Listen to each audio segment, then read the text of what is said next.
بات کیا ہے کہ آج امت رسوا ہو رہی ہے، اب بات کیا ہے کہ آج امت جو ہے پستی کا شکار ہو رہی ہے؟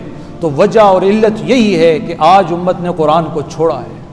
وہ کہا نا کہ مومن کے ساتھ غلبے کا وعدہ ہے قرآن میں، تو مومن ہے غالب نہیں تو نقص ہے تیرے ایمان میں، اور وہ نقص یہ ہے کہ ہم نے قرآن کو ترک کر دیا ہے۔ اور آپ کو یہ بتاتا چلوں، یہ تو اتنی برکتوں والی کتاب ہے، اتنی شانوں والی کتاب ہے کہ جس کسی نے جب کبھی بھی اس قرآن کے ساتھ اپنی نسبت کو جوڑا ہے، اپنی نسبت کو نتھی کیا ہے، قرآن نے اس چیز کو عزتیں دی ہیں۔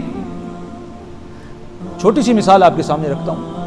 جس زمانے میں قرآن نازل ہوا، فرمایا خیر القرون قرنی ثم الذین یلونہم ثم الذین یلونہم، فرمایا کہ جس زمانے میں قرآن نازل ہوا، اب قرآن کے نازل ہونے کی وجہ سے فرمایا کہ سب سے بہترین وقت وہ ہے کہ جو میرا وقت تھا۔ رسول اللہ فرماتے ہیں سب سے بہترین وقت وہ ہے جو میرا وقت تھا۔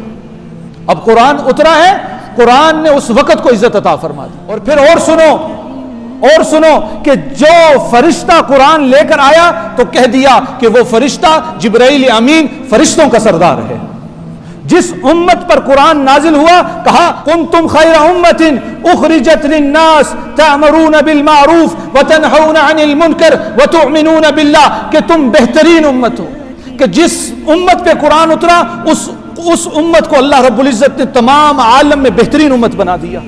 حالانکہ بنی اسرائیل جیسے لوگ تھے جو ہزار سال عبادت کرتے رہتے تھے، جن کی عمریں جو ہیں 9.5 سال عمریں ہوا کرتی تھی، لیکن فرمایا کہ اس قرآن کی وجہ سے کہ تم بہترین امت ہو۔ جس نبی پر قرآن اترا، کہا کہ وہ نبی وہ روح دو عالم بن گیا، وہ جان دو عالم بن گیا، وہ امام المعصومین بن گیا، وہ خاتم المرسلین بن گیا، وہ امام الاولین والآخرین بن گیا، وہ امام الانبیاء بن گیا۔ کون؟ حضرت محمد مصطفیٰ صلی اللہ علیہ وسلم۔ صرف کیا؟ اس قرآن کی بدولت کہ جس کی نسبت قرآن کے ساتھ جڑی ہے، قرآن نے اسے عزتیں دی ہیں، قرآن نے اسے کامیابیاں دی ہیں، قرآن نے اسے پورے عالم میں بلند کر کے رکھا ہے۔ لیکن آج وہی قرآن انہی تشریعات کے ساتھ، انہی معنوں کے ساتھ ہمارے پاس موجود ہے، لیکن وہ عزتیں، وہ کامرانیاں، وہ عروج، وہ بلندیاں آج ہمارے پاس نہیں ہیں۔ بات یہی ہے کہ ہم نے قرآن کو ترک کیا ہے۔ صحابہ کہتے ہیں ہم نے قرآن کی برکتیں دیکھی ہیں۔ حضرت عمر فاروق رضی اللہ تعالیٰ عنہ امیر المومنین ہیں، 22 لاکھ مربع میل پر حکومت ہے۔ ایک مرتبہ مکے سے نکلتے ہیں، ایک وادی میں پہنچتے ہیں، تپتی دھوپ ہوتی ہے، وادی میں تھوڑی دیر ٹھہر جاتے ہیں۔ اب پورا مجمع، پورا لشکر امیر المومنین کے ادب میں کھڑا ہے۔ ہوتا یہ ہے کہ ایک خادم آگے آتے ہیں، کہتے ہیں امیر المومنین کوئی بات ہے، کوئی تقاضا ہے، ہمارے سامنے رکھیں، فوراً پورا کرتے ہیں۔ امیر المومنین فرماتے ہیں نہیں مجھے کوئی تقاضا نہیں ہے، بس مجھے اپنے بچپن کا ایک واقعہ یاد آ گیا تھا۔ کہا اے امیر المومنین کون سا ایسا واقعہ تھا کہ جس نے آپ کو یہاں پر کھڑے ہونے پر مجبور کر دیا؟ کہا کہ میں بچپن میں اس وادی میں اپنے اونٹ چرانے آیا کرتا تھا، میرا والد خطاب مجھے اس وادی میں اونٹ چرانے کے لیے بھیجا کرتا تھا۔ کہتے ہیں لیکن ہوتا یہ تھا کہ اس عمر کو اونٹ چرانے کا سلیقہ نہیں آتا تھا۔ دیکھیں ہم میں سے اکثر دیہات سے وابستہ ہیں، دیہاتوں میں یہ ہوتا ہے کہ چھوٹے سے بچے کو بھی اگر مویشی جانور دے دیے جائیں وہ شام کو چرا کے لے آتا ہے، لیکن حضرت عمر فاروق کہتے ہیں کہ مجھے اتنا بھی وصب نہیں تھا، اتنا بھی طریقہ مجھے نہیں تھا کہ بھائی اونٹوں کو کیسے چرایا جاتا ہے۔ شام ہوتی تھی خالی پیٹ اونٹوں کو گھر لے آیا کرتا تھا۔ والد خطاب مجھے ڈانٹتا تھا، پیٹتا تھا، کوستا تھا کہ عمر تو اپنی زندگی میں کیا کرے گا، تجھے تو اونٹ تک چرانے نہیں آتے۔ حضرت عمر فاروق رضی اللہ تعالیٰ فرماتے ہیں کہ میں اپنے اس دور کو یاد کرتا ہوں کہ جس عمر کو اونٹ تک چرانے نہیں آتے تھے، آج اللہ نے اس قرآن کی بدولت مجھے مسلمانوں کا امیر المومنین بنا دیا۔ بات کیا تھی کہ نہ کیسر و کسرا سے دبے چند وہ لوگ کے اونٹوں کے چرانے والے جن کو ہوتا تھا کافور پہ نمک کا دھوکھا، بن گئے دنیا کی تقدیر بدلنے والے۔ تو جناب قرآن نے عزتیں دی ہیں، قرآن نے عزتیں دی ہیں، اسی طرح عورتوں کو عزتیں دی ہیں۔ ایک مرتبہ حضرت فاطمہ الزہرا رضی اللہ تعالی عنہ، جناب رسول اللہ صلی اللہ علیہ وسلم کی بیٹی، رات عشاء کی نماز سے فارغ ہوتی ہیں، 2 رکعت کی نیت باندھتی ہیں، قرآن پڑھتی جاتی ہیں، پڑھتی جاتی ہیں، پڑھتی جاتی ہیں، اتنے میں دیکھتی ہیں کہ فجر کا وقت قریب ہے، سلام پھیرتی ہیں، ہاتھ آسمان کی طرف بلند کرتی ہیں، کہتی ہیں ربا تیری راتیں کتنی چھوٹی ہو گئی کہ فاطمہ کی 2 رکعت میں تیری پوری رات ہی گزر گئی، تیری راتیں کتنی چھوٹی ہو گئی۔ رسول اللہ نے فرمایا فاطمہ تجھے جنت میں میری بیٹی ہونا نہیں لے کے جائے گا، تیرا عمل تجھے جنت میں لے کے جائے گا۔ اور پھر یہ عمل، یہ قرآن سے محبت ایسی تھی کہ فرمایا فاطمہ سیدہ نساء اہل الجنہ، فاطمہ جنت کی عورتوں کی سردار ہے۔ تو جناب کہنے کا مقصد یہ ہے کہ جس کسی نے جب کبھی بھی قرآن کے ساتھ اپنی نسبت کو نتھی کیا ہے، قرآن نے اسے عزتیں دی ہیں۔ اور آج اگر ہم پورے عالم کے سامنے ذلیل ہو رہے ہیں تو وجہ یہی ہے کہ ہم نے قرآن کو ترک کر دیا ہے، قرآن کو چھوڑ دیا ہے، قرآن کو پسے پش ڈال دیا ہے۔ اور اگر آج ہم یہ تہیہ کر لیں، یہ نیت کر لیں کہ ہم نے اپنی زندگی قرآن کے مطابق گزارنی ہے، تو خدا کی قسم وہی فضائے بدر پیدا ہو سکتی ہے۔ وہ 313 ہوتے تھے لیکن ہزاروں کے لشکر کو، مجمع کو توڑ کر ختم کر دیا کرتے تھے، نہ کھانے کے لیے، نہ پینے کے لیے، نہ لڑنے کے لیے، نہ سواری کے لیے کچھ پاس نہیں ہے، لیکن کیا ہے کہ قرآن کے ساتھ تعلق ہے، ایک جسم ایک جان ہے۔ اللہ نے پورے عالم کے سامنے انہیں عزتیں دے کر دکھایا ہے۔ ہم سمجھتے تھے کہ ہم ایٹمی طاقت ہو جائیں گے، ہم ایٹمی طاقت بن جائیں گے تو ہم طاقت میں آ جائیں گے، ہم عزتوں میں آ جائیں گے، ہم عروج میں آ جائیں گے، ہم بلندیوں میں چلے جائیں گے۔ لیکن آج کتنا عرصہ ہو گیا کہ آج بھی ہمارے پاس ایٹمی طاقت ہے لیکن آج بھی ہم ذلیل ہو رہے ہیں۔ ایک بندہ آتا ہے یہاں سے چپیڑ مارتا ہے، ایک ملک آتا ہے یہاں سے چپیڑ مارتا ہے۔ کیوں؟ وجہ کیا ہے؟ آج ہمارا قرآن کے ساتھ تعلق نہیں ہے، آج ہم نے قرآن کو پسے پش ڈال دیا ہے، آج ہم نے قرآن کو چھوڑ دیا ہے۔ اور کرنا یہ ہے کہ ہم نے قرآن کے ساتھ اپنی نسبت کو نتھی کرنا ہے۔ جناب دیکھیں نا، اب کبھی ہم نے تصور بھی کیا ہے کہ قرآن ہے کیا؟ کبھی ہم نے فکر بھی کی ہے، کبھی ہم نے تدبر بھی کیا ہے کہ قرآن کیا ہے؟ یہ اللہ کا پیغام انسانیت کے نام، یعنی اللہ نے یہ کتاب میرے لیے بھیجی ہے۔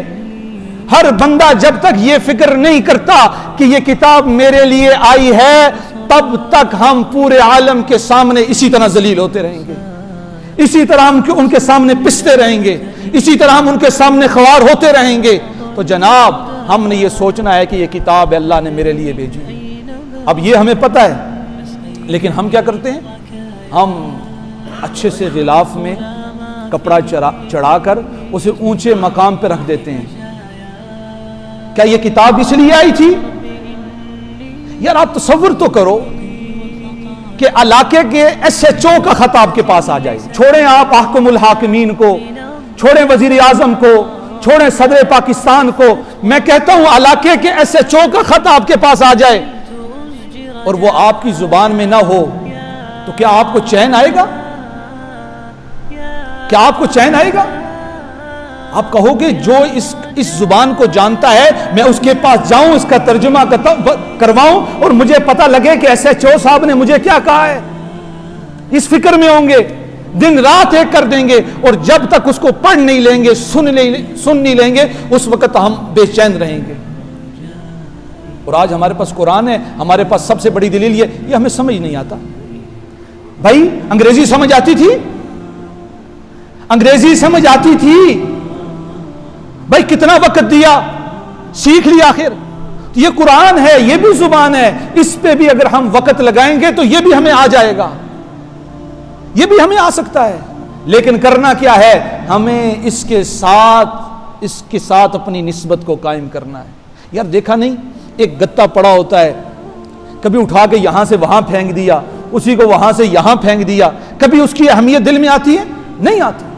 لیکن اگر اسی گتے کو قرآن کے ساتھ ملا دیا جائے، قرآن کی نسبت مل جائے، تو جناب ہم اس کو چومنا بھی اپنے لیے شرف سمجھتے ہیں۔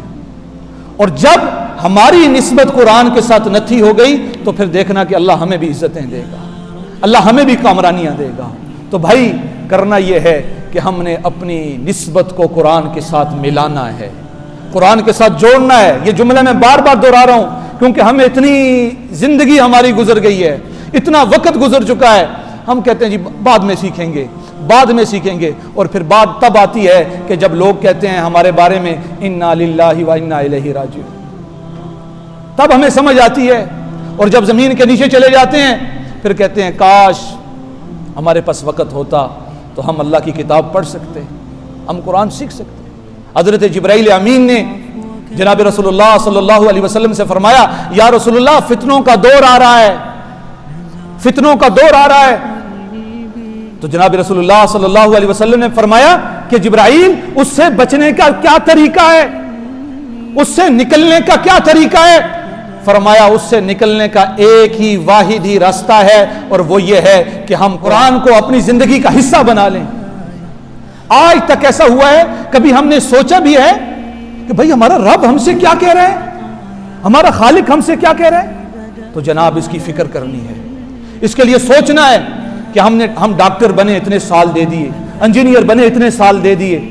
بھائی اچھی چیز ہے، دنیا کا علم اچھی چیز ہے، اس میں اس کی نقص نہیں بیان کر رہا، اچھی بات ہے، آپ نے اتنا علم حاصل کیا، اچھی بات ہے۔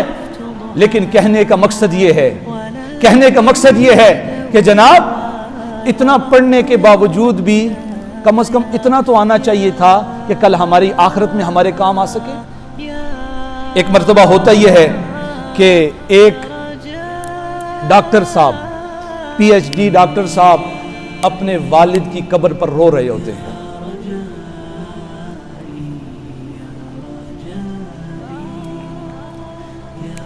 لوگ تسلی دیتے ہیں جناب دیکھیں دنیا میں آئے تھے، جانا ہے، سب آتے ہیں، سب نے جانا ہے، اللہ آپ کو صبر عطا فرمائے، بس اپنے والد کے لیے دعائیں کیا کریں۔ کہا مجھے افسوس تو ہے اپنے والد کا، لیکن میں اس لیے نہیں روتا کہ والد چلا گیا، کا افسوس ہے، لیکن یہ جو درد اور غم بڑھ رہا ہے اس کی وجہ یہ ہے کہ مجھے نماز جنازہ ہی نہیں آتی۔ کہا میرے والد نے مجھے ڈاکٹر بنا دیا، لیکن میں آج اپنے والد کے جنازے پہ کھڑا تھا، مجھے پتہ ہی نہیں تھا کہ والد کے جنازے میں پڑھنا کیا ہے، پڑھنا کیا ہے۔ تو جناب اپنے بچوں کو پی ایچ ڈی ڈاکٹر بنائیں، انجینئر بنائیں، ان کو استاد بنائیں، پروفیسر بنائیں، دنیا کا بڑے سے بڑا عہدہ دلوائیں، لیکن یار قرآن بھی پڑھائیں کہ جو ہمارے مرنے کے بعد ہمارے کام آ سکے، جو ہمارے کام آ سکے۔ تو جناب یہ کام کرنا ہے کہ ہم نے قرآن کو سیکھنا ہے، قرآن کو پڑھنا ہے، قرآن کے ساتھ اپنی نسبت کو وابستہ کرنا ہے، اور جب یہ ہم کریں گے تو دیکھیے گا کہ پورے عالم کے سامنے ہمیں وہی عزتیں ملیں گی جو حضرات صحابہ رضوان اللہ تعالی اجمعین کو ملی۔